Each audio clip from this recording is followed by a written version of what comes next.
দেখো বাবু, এই তো আমরা একটা খনিজ দ্রব্যের সন্ধান পেলাম, তাই তো দেখছি। বলছি কত টাকা ডিমান্ড করবো? আপনি বলেন। এই এখন ভোটের সময় তো যা চাবো তাই দেবে। হ্যাঁ, তাহলে কত চাওয়া যায়? বলছি 10টাই। হ্যাঁ, 5 তোমার 5 আমার। একদম স্যার। ভালো একটা জায়গা দেখেছিলাম। হ্যাঁ, 5 লাখ টাকা কম পড়তিছে। একদম পূর্ণ হয়ে গেলি না, ওই রাস্তার পাশে 6.5 কাঠা জমি আছে, ঘপাত করে কিনে নেবো। বলছি জায়গা জমি কি খালি তুমি একা কিনবা? আমার একটু খবর টবর দাও নাকি? আচ্ছা স্যার, আপনার জন্য ভালো একটা জায়গা দেখে খবর দেবানি। তাহলে দেরি কিসের, চলো। বলছি ওই ঝিঙ্গালালা উকিল বাচ্চারা ছাড়বেন কি ডাকিয়ে দেবেন? না না, ও মাল আগে থেকে ছাড়া যাবে না। যতক্ষণ হাতে মালপড়ি না আসবে ততক্ষণ ছাড়া যাবে না, কি বলো? হ্যাঁ একদম স্যার। বলছি স্যার, আমার মাথায় একটা শয়তানি বুদ্ধি আসতেছে, জানি না কাজ করবে কি না করবে। আরে বাবা, তোমার বুদ্ধি সবসময় কাজে লাগে, বলে ফেলাও দেখি কি কথা। বলছি স্যার, এমনিতে মনে করেন 10 ডিমান্ড করলে 10 লাখ টাকা পেয়ে যাচ্ছে, কিন্তু আর একটু যদি মোচাকল দিয়ে মোড় মেরে করি তাহলে কিন্তু একটু বেশি পাওয়া যাবে। আরে ঘপাত করে বলে ফেলাও, এইসব সোনার হাঁসের ডিম সবসময় কি পাওয়া যায়? বলছি এই খবরটা যদি আগে নারকেল বেগমকে দিয়ে, নারকেল বেগমকে যদি বলা হয় যে আমরা যা যা বলছি সেই হিসাবে কাজ করো, তাহলে তুমি ভোটে আরামসে জিতে যাবা, আর ওই এমএলএ বউ হেরে যাবে। আর তার জন্য আমাদের কিছু জলখাবারের ব্যবস্থা করো। সত্যি না মাইরি, তোমার মাথায় যা বুদ্ধি না, আর কি বলবো। বলছি খাও, এক এক দুই আসলেও তো হবে, টাকা কথাটা খারাপ বলো নি। আমার বউ অনেকদিন ধরে বলতেছে একটা আইফোন কিনে দিতি, ওই টাকাতে আইফোন হয়ে যাবে না, হবে না? কি যে বলেন স্যার, একদম তুঙ্গে হবে তুঙ্গে। তাহলে এক কাজ করলেই হবে না, ওই আর পয়সা করে চাওয়া যাবে না, ডাইরেক্ট বলতে হবে আইফোন 16 না 17 ম্যাক্স প্রো, ওই একটা দিলেই হয়ে যাবে। তাহলে স্যার আমি আমার একটা বহুত জন্য নিয়ে নেবানি, ভারী খুশি হবে না। দেরি কিসি, তাহলে চলো বেরোই পড়ো। চলেন চলেন।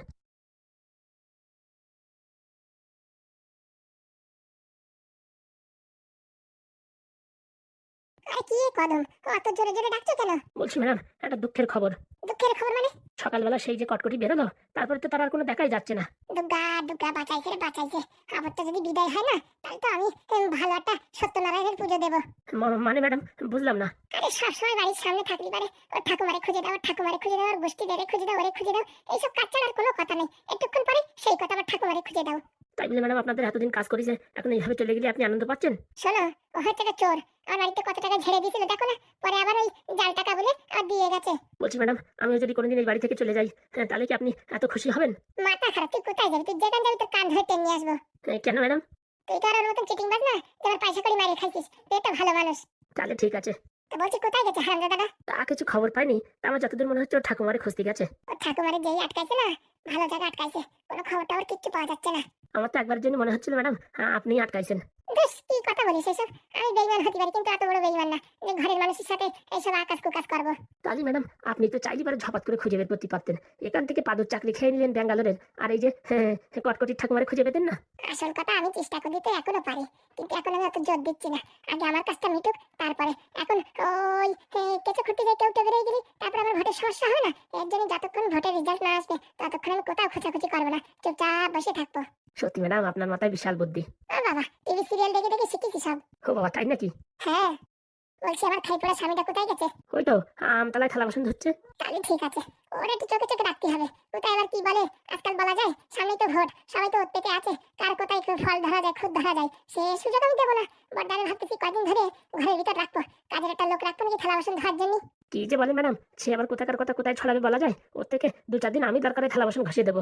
সত্যি কদম, তোমার তুলনা হয় না। যতদিন যাচ্ছে ততদিন তোমার দেখি বুদ্ধি বাড়ছে। আপনার সাথে সাথে ঘুরতে ঘুরতে এই ছোটখাটো বুদ্ধি এসেই গেছে। কই বাড়িতে ম্যাডাম আছে নাকি? কিরকম একটা দারোগার আওয়াজ শোনা যাচ্ছে না? এই সময় দারোগা? হ্যাঁ, ভয় পাচ্ছিস কেন? আমরা তো কোনো অন্যায় করিনি, তো ভয় পাচ্ছিস কেন? ম্যাডাম বাড়িতে আছেন? হ্যাঁ হ্যাঁ, ভিতরে আসুন। আমি ম্যাডাম আপনার পিছন থাকছি। বলছি ম্যাডাম, কেমন টাউন আছেন? ভুলে টুলে গেছেন, মনে টনে করছেন না? বলে তো তোমরা করবা, তোমাদের যে একটা কাজ দিয়েছিলাম সেটা আর করে উঠতে পারলে না। ওইসব কাজের কথা ছাড়েন, ওর থেকে ভালো খবর নিয়ে আইছি। ভালো খবর? এখন তো আমার ভালো খবর শুধু একটাই, কবে শুনবো লোকের মুখে আমি ভোটে জিতে এমএলএ হয়েছি, সেটাই আমার জন্য এখন ভালো খবর। মনে করেন আপনি জিতে গেছেন। কি বলছো? কি করে? হ্যাঁ, বুঝতে পারলাম না তো। এমন একটা খবর দেবো আপনাকে, এই খবর এখনো বাইরে লিক হয়নি। খবরটা পেলে পারে আপনি আনন্দে মানে একদম উতলে উঠবেন। তাহলে দেরি করছো কেন, বলো দেখি। এই খবরটা পেতেই আপনি মনে করেন 99% ভোটে জিতে গেছেন। আরে তাহলে দেরি কিসের, বলো। বলছি ম্যাডাম, এই খবরটা সিক্রেট খবর, আমরা ছাড়া কেউ জানে না। এই খবর যদি অন্য কোথাও লিক হয় না, তারা কিন্তু অনেক প্রফিট ইনকাম করে নেবে। এমনকি আমরা যদি চাই এই খবর দিয়ে আমরা অনেক টাকা ইনকাম করতে পারি, কিন্তু আমরা সরাসরি আপনার কাছে আসলাম যে আপনি যদি ভোটে জিতেন তাহলে আমাদের অনেক লাভ হবে। কেমন? আমাদের একটু ভালো একটু প্রমোশন করাই টরাই দেবেন। তাহলে দেরি কেন, বলো কি হয়েছে। বলছি ম্যাডাম, ছোট্ট একটা কথা ছিল। ওই আমার বউ না কদিন ধরে বলছিল একটা আইফোন কিনবে। হ্যাঁ ম্যাডাম, আমার বউ বলছিল। বুঝতে পেরেছি, তোমাদের এখন দুজনের দুটো আইফোন লাগবে, তাই তো? আগে ম্যাডাম। ঠিক আছে, পেয়ে যাবেন, কোনো সমস্যা নেই। এখন আর না ঘুরিয়ে পেঁচিয়ে ডাইরেক্ট বলো কি হয়েছে। কথাটা ম্যাডাম হচ্ছে যে আপনার অপোজিটে যে দাঁড়িয়েছে আর কি ওই এমএলএর বউ। হ্যাঁ, সে তো সারা গ্রামবাসী জানে, সেটা আর নতুন কথা কি? কি হয়েছে সেটা বলো। ওই এমএলএর যে শরীর খারাপ হয়েছে, প্যারালাইসিস হয়েছে। হ্যাঁ, শুনলাম যে এমএলএ খুঁজে পাওয়া যাচ্ছে না, তো পাওয়া গেছে? পাওয়ার কথা ছাড়েন, গোপন সূত্রে খবর পাওয়া গেছে যে ওই এমএলএর বউই কেমিক্যাল ফেমিক্যাল খাওয়াইয়ে এমএলএর প্যারালাইসিসই ফেলাইছে। সেই কথা তার ছেলে জানতে পারায় তার ছেলেকেও প্যারালাইসিসই ফেলাইছে। এখন মোটামুটি এমএলএর জায়গায় তার বউ নিতে চাচ্ছে। ও মা, কি কুলক্ষণে কথা! নিজের বরে এরকম কাজ করতে পারলো? আমি আমার বরের উপর সবসময় টিটকিরি করতে থাকি, খিস্তি মারতে থাকি, কিন্তু মনে কোনোদিন আসেনি যে এরকম প্যারালাইসিস করে ফেলাই রাখবো। বাবারে বাবা, ও তো এরকম সেরকম মহিলা না, মানে জিতার জন্য নিজের স্বামী ছেলে সবকিছু জলাঞ্জলি দিতে পারে। হ্যাঁ, এই কথাটা আপনি ভাবেন, এই কথাটা যদি গ্রামে গঞ্জে সব জায়গায় প্রচার হয়ে যায় তাহলে কি আপনারা কেউ ভোট দেবে? কেউ দেবে না, কেউ দেবে না। তাহলে ম্যাডাম ভাবেন, আপনার জিতা তো 100%। তাহলে আর দেরি কিসের? মাইক নিয়ে চেঁচিয়ে চেঁচিয়ে এখন বলে বেড়াতে হবে। তাহলে ম্যাডাম আমাদের দুজনের দুটো আইফোন কমপ্লিট তো?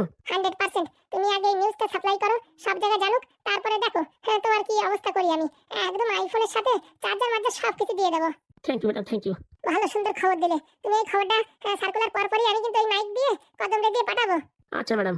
আর বলছি, কটকটি ঠাকুমারে কি খুঁজে পেয়েছো? বলছি ম্যাডাম, এদিকে এমএলএ খুঁজে পাচ্ছি না, আর ওই কটকটি ঠাকুমারে পরে খুঁজলেই হবে, আগে এমএলএ খোঁজা দরকার। আচ্ছা, সেরকম চাপ নেই, তুমি আরামসে করো। ঠিক আছে ম্যাডাম।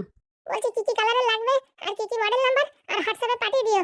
আর খবরটা সার্কুলার করো, আর ঝপাত করে দেখো তোমার বাড়ি পৌঁছে গেছে। Thank you madam, thank you, অনেক অনেক ধন্যবাদ। ঠিক আছে, এইভাবে আমাকে সাপোর্ট করো। আমি ভোটে জিততে পারি তখন তোমাদের আরো ভালো ভালো প্রমোশন দেবো, আর এরকম জল খাবারও দিদি থাকবো। নমস্কার ম্যাডাম, নমস্কার। ঠিক আছে। দেখছেন স্যার, আমার কথা শোনার জন্য ফ্রিতে একটা ভালো বড় গিফট পাওয়া গেল। বলছি দিন দিন যে তোমার মাথায় এত শয়তানি বুদ্ধি আসছে আমি তো বুঝতেই পারছি না। বলছি কদম, এইবারটা আমারে আর কেউ হারাতে পারবে না। মাঝে এক সময় মনে হয়েছিল যে আমি বোধহয় জিততে পারবো না, আমার উপরে এরকম একটা বদনামি ছড়ানোর ব্যবস্থা করেছিল, কিন্তু এখন তো আমি জিতে বসে রয়েছি। যতই যা হোক ম্যাডাম, হাল কিন্তু ছাড়া যাবে না। কোথা থেকে কখন বাজি পাল্টি মারে বলা যায়। সে তো ঠিক বলিস, আমরা এমন কোনো কাজ করবো না যাতে আমাদের নাম আসে মাঝখানে। একদম রাইট ম্যাডাম। ওরাই লাফালাফি করুক, ওরাই খবরটা বাইরে বের করুক, তারপরে গ্রামের অন্য লোকজন দিয়ে মদ খাইয়ে ওদের দিয়েই প্রচার করাবো। আমরা করতে গেলে আবার আমাদের দোষ হতে পারে, তাই তো? 100% ম্যাডাম, 100%। বলছি কটকটি কালি কি আমাদের ছেড়ে চলে গেল? ও যেখান যায় যাকর দরকার নেই, যে মন্ত্র পেয়েছি আমরা এতেই জিতে যাওয়ার কারোর দরকার নেই। হ্যাঁ, আপদ বিদায় হলেই বাঁচি, কিন্তু ও আমার ছাড়া কোথায় যাবে? এই এই অভাগা দুর্দিনে ও ঠাকুমারে তো আমি ছাড়া আর খুঁজে দিতে কেউ পারবে না। সময় আসলে জানা যাবে, কিন্তু সকাল থেকে আসলো না, তার জন্য আপনাকে বললাম। হয়তো ওর গ্রামের বাড়িও যেতে পারে বলা যায়। হ্যাঁ, তাও হতে পারে। ও যেখান যায় মরে মরুক, ওদের আমাদের দেখার দরকার নেই। বলো কটকটি, এখন তাহলে কি করা যায়? সবই তো বললাম ম্যাডাম, ইমিডিয়েটলি ছোট বাবুকে এখন হসপিটালে ভর্তি করতে হবে। বলছি তারপর যদি হুঁশ এসে যায় তখন কি হবে? হুঁশ আসবে না, ডাক্তারকে কিছু টাকা দিয়ে এমন ভাবে রাখতেই হবে শুধু সেলাইন জোড়ানো থাকবে। এইভাবেই ভোটে জিতানো অবধি আপনার ছেলে এইভাবেই থাকবে। এইভাবে কথাবার্তা বলে ভালো একটা ডাক্তারের সাথে সেটিং করে হসপিটালে অ্যাডমিট করে রাখতে হবে। বাড়ি রাখলেই সব দোষ আপনার ঘরে আসবে, আর গ্রামে গঞ্জে এরকম একটা বদনাম ছড়াই যাবে যে আপনি জিতা ভোট হারিয়ে যাবেন। সত্যি কটকটি, তুমি যদি এই সময় না আসতে না, তাহলে আমার বোধহয় আর স্বপ্নটা পূরণ হতো না। চিন্তা করবেন না ম্যাডাম, আপনাকে ভোটে জিতানোর দায়িত্ব আমার। আপনি খালি আমার ঠাকুমাকে খুঁজে দেবেন, বাদ বাকি সব কাজ আমি করে দেবো। ও নিয়ে তুমি টেনশন করো না। আমি দেখো খুব শীঘ্রই তোমার ঠাকুমাকে খুঁজে বের করছি। আমি লোক লাগাচ্ছি, ওই যতদূর সম্ভব ওই নারকেল বেগমই কোথাও না কোথাও আটকে রেখেছে। আর সত্যি যদি নারকেল বেগম যদি আটকায় রাখে, তাহলে খেলা আছে। কটকটির ভালো দেখেছে, এখনো খারাপ দেখেনি। এমন মানে শাস্তি দেবো, সারা জীবনে মনে রাখবে। বলছি আমার যে এই যে উকিলটাকে ধরে নিয়ে গেছে, ও কি সব কিছু বলে গেছে? তোমার কি মনে হচ্ছে কটকটি বাড়ির ভয় ভূতি করে, কিন্তু এই কটকটি করে না। নির্ঘাত আপনার সব এইসব ডুপ্লিসিটি কথা সব বলে গেছে। বলছি এতে আমার কোনো অসুবিধা হবে না তো? কিচ্ছু হবে না, আপনাকে কালকে যেভাবে বলেছি পুলিশ আসলে সেইভাবে বলবেন, বাস খেল খতম। আর বাড়ি একটা ইমিডিয়েটলি সিসি ক্যামেরা লাগাতে হবে, যেসব কথাবার্তা যা হবে সবকিছু রেকর্ড হবে, ওইগুলোই আপনার অস্ত্র হবে ভোটে জেতার জন্য। আমি তো মিস্ত্রিকে বলেছি এখনই তো চলে আসার কথা। এমন ভাবে লাগাতে হবে যেন লোকজন দেখতে না পারে যে ক্যামেরা আছে। একদম ঠিক বলেছো, হিডেন ক্যামেরা লাগাতে হবে। বলছি তাহলে ছেলেকে কোন হসপিটালে ভর্তি করা যায়? কোন ডাক্তার আমার চেনা, আপনি টেনশন নেবেন না, শুধু কিছু মাল পড়ি দিলে সে সবকিছু ম্যানেজ করে নেবে। পয়সা খাওয়ার মাস্টার, ওরকম লোকেরই তো দরকার। কই বাড়ির লোকজন, কই কটকটি? আসেন ডাক্তারবাবু আসেন। বলছি ডাক্তারবাবু, আসতে কোনো অসুবিধা হয়নি তো? মাথা খারাপ, আমার অসুবিধা হয় নাকি? কি যে বলো তুমি, যেখানে মাল সেখানে আমি। তা বলছি কত টাকার কি কথাবার্তা হয়েছে? ওসব আপনি বলে নিন, আমি এসব মাঝখানে থাকতে চাই না। তারপরে ভাববেন আমি কমিশন খেয়েছি, ম্যাডাম ভাববে আমি কমিশন খেয়েছি। নমস্তে ম্যাডাম। ভালো আছেন তো? আপনাদের আশীর্বাদে চলে যাচ্ছে। বলছি সবকিছু তো শুনেছো না, প্রথম থেকে বলতেই হবে? কিচ্ছু বলার দরকার নেই, সব কটকটি আমার বুঝাই দিছে। মেইন কথা হচ্ছে আপনার ছেলেরা আমার হসপিটালে রাখবো, বাস। যতদিন ভোট না হবে মাঝে মাঝে সেলাইন জড়াই দেবো, আর একটু বন্ধ করে দেবো। লোকজন আসলে চালাবো, নাহলে এরকম গুজা থাকবে। এই আমার কাজ, তাই তো? যে করেই হোক ওর জন্য জ্ঞান না ফেরে সেটা মাথায় রাখতে হবে। ওসব নিয়ে আপনি টেনশন করবেন না, আপনি আমার দেখবেন আর আমি এইসব রুগী তো দেখার মানে উস্তাদ। তা কত কি দিতে হবে? 2 লাখ টাকা দিলেই হবে। 2 লক্ষ টাকা? বলছি ডাক্তারবাবু একটু কমাই টমাই নেওয়া যায় না? দেখো, এসব হচ্ছে হাবিজাবি কাজ। এইসব কিছু পুলিশে ধরলি পারে সেখান থেকে বেরোতে কিন্তু অনেক জ্বালা। সারাক্ষণ কৈফত দিতে হবে, অনেক ঝামেলার কেস। তুমি অন্য ডাক্তারে বলো, কেউ করবে না। এটা আমার রুগী টুকি থাকে না, তাই ভাবলাম খালি খালি বসে থাকি, এখন একটা ফন্দির খেলা খেলি। তার জন্যই ভাবলাম কেসটা নিয়েই নি, নয়তো এইসব ঝামেলার কেস অন্য হসপিটালে নাও, কেউ নিতে চাবে না। বুঝতে পারিস? হ্যাঁ, আমি হচ্ছে এইসব কাজের উস্তাদ, বুঝতে পারিস? তার জন্য আমি রাজি হয়েছি। দেখো এখন তোমাদের যদি এই রেটে না পড়তায়, তাহলে অন্য কোথাও দেখো। এরকম বলবেন না, বলছি একে হসপিটালে নিয়ে যাওয়ার পরপরই পুলিশ সবসময় আসা যাওয়া করবে, ওগুলো হ্যান্ডেল করতে হবে কিন্তু। ওই সামনে আপনি টেনশন নেবেন না, আপনি খালি ওই বান্ডিলের ব্যবস্থা করেন, বাদ বাকি সব আমি হ্যান্ডেল করে নেবো। আমার তরফ থেকে কোনো রকম ভুল হবে না, কোনো ত্রুটি হবে না। বলছি একটা ভুলেই কিন্তু সব শেষ হয়ে যাবে। আরে কোনো ভুল হবে না, তুমি আমার নিয়ে চাপ নিও না। তোমাদের এখান থেকে কোনো ভুল না হয় সেই ব্যবস্থা করো। আমরা তো পুরো ওকে, আপনার ওখান থেকে ভুল নয় সেটা আমরা ভাবছি। কিচ্ছু হবে না, কিচ্ছু হবে না, টেনশন নিও না। বাইরে অ্যাম্বুলেন্স দাঁড়িয়ে আছে, ঘপাত করে ধরে উঠে দাও। আচ্ছা, বলছি ম্যাডাম আপনি ধরেন আর আমি ধরি, দুজন মিলে উঠাই দিয়ে দেখি। কেন নার্স ফার্স আসেনি? দেখেন ম্যাডাম, এইসব গোপনীয় জিনিসই যত লোক রাখবেন তত ক্ষতি। কে কোথা থেকে কি কথা লিক করে দেবে, তখন বাস সব কিছু একদম চাঙে উঠে যাবে। তার জন্য আপনার ভিতরে, আমার ভিতরে, আর এই কটকটির ভিতরে, তিনজনের ভিতরেই থাকবে, তাহলে আর রিস্কও কম থাকবে। ঠিক বলেছে ম্যাডাম, যত লোক হবে তত সন্দেহ বেশি হবে। ঠিক আছে তাহলে। তাহলে আমি এই গাড়িটা লাগাচ্ছি, হ্যাঁ, এই পিছন দিকে ঘপাত করে দুইজনে ধরে চাঙ্গলা করে উঠে দাও। আচ্ছা, আপনি গাড়ির পিছন দিকটা এদিক ঘোরাই দেন। ঠিক আছে। যাওয়ার সময় কিন্তু অ্যাম্বুলেন্সের সাউন্ডটা কিন্তু বেশি করে বাজাবা, গ্রামের লোকজন যেন শুনতে পারে যে এমএলএ বাবুর ছেলেকে হসপিটালে নিয়ে যাওয়া হয়েছে। ও নিয়ে তুমি টেনশন করো না, ফুল সাউন্ড দিয়ে দেবো, মানে এই গ্রাম কি আশেপাশে 2 গ্রামের লোকও শুনতে পারবে। ঠিক আছে। অনেকদিন পরে একটা পাওয়া গেছে রে, পাওয়া গেছে। অনেক টাকা পাওয়া যাবে। 2 লাখ বলে আগে নিচ্ছি, পরে আরো কলকাটি করে বাড়াবো। বলছি ম্যাডাম ধরেন, বলছি কটকটি এই ডাক্তার আবার কোনো গড়বড় করবে না তো? কিচ্ছু করবে না ম্যাডাম, কিচ্ছু করবে না, আমি তো আছি নাকি? তোমার উপরেই ভরসা। কি হচ্ছে ফুটো, ফোনটা উঠলো কিনা পাদু? রিং হচ্ছে, এখন উঠছে না। এরকম জ্বালা যন্ত্রণা সহ্য হয় না, মনে হচ্ছে জমি জায়গা বিক্রি করে ওই মেয়ের সব টাকা দিয়ে দিই। বাবারে বাবা, এরকম বিষাক্ত মেয়ে দেখিনি। তুই বিয়ে করলি গ্রামের মেয়ে, বাবা ভারী সুন্দর। আমরা ভাবলাম গ্রাম ঘরের মেয়ে ভালো হবে, ও বাবা এরকম ভাবে কালনেগিনীর মতন ছবল দেবে ভাবতে পারিনি। সবই কপাল, আর বললো না আর কপাল খারাপ না কপাল ভালো, সেই কারণে ভালো একটা বউ পাইছি। বুঝলাম না। আর পাদু দেখো কত ভালো ছেলে, তার কপালে এরকম একটা বউ জুটলো, বুঝলাম না। ওইসব বুঝবা না, ভগবান দেখি যে এত মানুষের রান্না রান্না কে, তার জন্যই ভারী ভালো একজন মানুষ দেশে আমাদের বাড়ি। কি বলছিস ফুটো? ঠিকই বলছি, ঢ্যামনার বউ না থাকলে রানতে রানতে আমাদের হাতের চামড়া উঠে যেত এতদিন। তা ঠিক কথা। তারা তারা উঠে হয়েছে, লাউডি দে রে, লাউডি দে। বলছি আবার পাদুর বউ শুনবে না তো? হ্যালো কাকা, কথা বলছো না কেন? বলছি কি ভাইপো, কি করিস, চাকরি বাকরির কিছু ব্যবস্থা হলো? এই তো কাকা, আজকের থেকে জয়েনিং, আমি রেডি হয়ে গেছি, এখন থেকে অফিসের দিকে বেরোবো। খুব ভালো বাবা, খুব ভালো, মনোযোগ দিয়ে কাজ করো, কোনো যেন ভুল ত্রুটি না হয়। কোনো টেনশন নেই না ভাইপো, আমরা আছি, এদিকে সব আর ট্রেন এক করে দেবো, তুই এদিকে কোনো টেনশন করবি না। বলছি কাকা কিছু বলবা, এত আমার অফিসে দেরি হয়ে যাচ্ছে। বলা তো অনেক কিছু ছিল, শর্টকাটে বলো, 10 মিনিট সময় আছে হাতে, বলো তাড়াতাড়ি। বলছি কি ভাইবো, টাকা পয়সার জোগাড় হয়েছে? তোর বউ যে এদিকে জ্বালান জ্বালাচ্ছে না, আমাকে পুরো একদম কয়লা জ্বলে যাচ্ছে। দেখো তালি, আমি এই যে 1 মাস 1.5 মাস এটা নিয়েছিলাম, তাহলে আমি কি যন্ত্রণা ভোগ করেছি সেটা একটু তোমরা এখন বিচার করো। আগে থেকে বলবি তো কবেই ট্রান্সফার করে দিতাম, এখন এমন কল ধরিছে টাকা ছাড়া ছাড়বে না। কত চাইছে? বলছে তো 7 লাখের কথা বলছে, টাকা তো গাছের মহা ঠেলা দিলি পড়ে। বলছি বাবা, তুই যে করে হোক পারিস ওই টাকা পয়সার একটু ব্যবস্থা করে, এটা খেদা রে, বাড়ি মাথা যন্ত্রণা পুরো একদম ঝিনঝিন করিয়ে গেল। বৌমা তো না, মনে হয় 1 নম্বরে কাল নাগিনি। টেনশন করো না বাবা, বলছি কি 1 সপ্তাহ পরে আমার আগের 2 মাসের পেমেন্ট ঢুকবে, সেটা দিলে হবে না? আর সেটা যদি না হয় তাহলে আমার এই যে স্যারের কাছ থেকে টাকা চেয়ে সেখান থেকে দিয়ে দেবো, কথা বলে দেখো। আমার তো মনে হয় এই ঝামেলা বিদায় করাই ভালো। আমার আবার আসতে হবে নাকি? আসলে তো ভালো হতো। না না, নতুন নতুন চাকরি বন্ধ দেওয়া যাবে না, অনেকদিন অনেক অসুবিধা হয়ে গেছে, এখন আর বন্ধ দেওয়া যাবে না। তুই টেনশন নিস না, আমরা এদিকে দেখছি কি করা যায়। আচ্ছা, আমি বিকালে এই বিষয়ে কথা বলবো, তোমরা আগে শোনো কত কি সেটেলমেন্ট হয়। আচ্ছা ঠিক আছে ভাইপো, সাবধান থাকিস।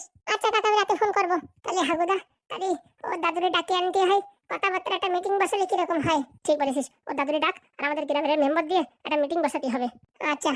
এই পোড়ামুখী বৌমা, এই কালাকোটের কালনাগিনী, কে আমার কালনাগিনী বললো? আমার কি কোনো নাম নেই? তোমার যা প্যাস মারা নাম ও মনে থাকে না, তাই তুমি কালো ড্রেস পরে থাকে তো, তার জন্য বলেছি কালনাগিনী। দেখেন উল্টো পাল্টা কথা বলবেন না, বলে দিচ্ছি কিন্তু। আরে ভালো সংবাদ, বলছি তোমার দাদুরে ডাকো, একটা মীমাংসা হবে। মীমাংসা মানে? আমি তো সংসার করবো না, আবার মীমাংসা আসে কোথা থেকে? আরে মানে ওই সংসার করার মীমাংসা না, ওই কত টাকা দিয়ে কি সেটেলমেন্ট করা যায়, তোমাদের গ্রামের মেম্বার দিয়ে তোমার দাদুর দিয়ে ডাকে পাঠাও। ডাকে পাঠাবো না ডাকে আনবো? হয়তো আর কি হইলো, তোমাদের গ্রামের 2-3 জনের ডাকি নিয়ে এসো, আর আমরা এখান থেকে 2-3 জনে মিলে একটা সেটেলমেন্ট করে কত টাকায় কি করা যায়, বাস তারপরে ফেসলা হয়ে যাবে। পাদু ফোন করেছিল? আরে বাপু, পাদু ফোন করুক আর না করুক, আমরা ঘর বেচি, বাড়ি বেচি, যা বেচি, যে করে হোক তোমার টাকা দিলি হলো। তোমার ওই মুখের কিস্তি খামারি আর তোমার ওই চোখ দেখলি পারে আমাদের, বুঝছো, পাতলা পায়খানা মাথায় উঠে যাচ্ছে, আমরা সহ্য করতে পারতেছি না। আমরা গরিব হতে পারি কিন্তু ওই মানুষের এই কিস্তি খামারি সহ্য করতে পারি না। ডাক্তার একবেলা না খেয়ে থাকবো, তাও তোমার মুখের যে ভাষা সহ্য করা যায় না।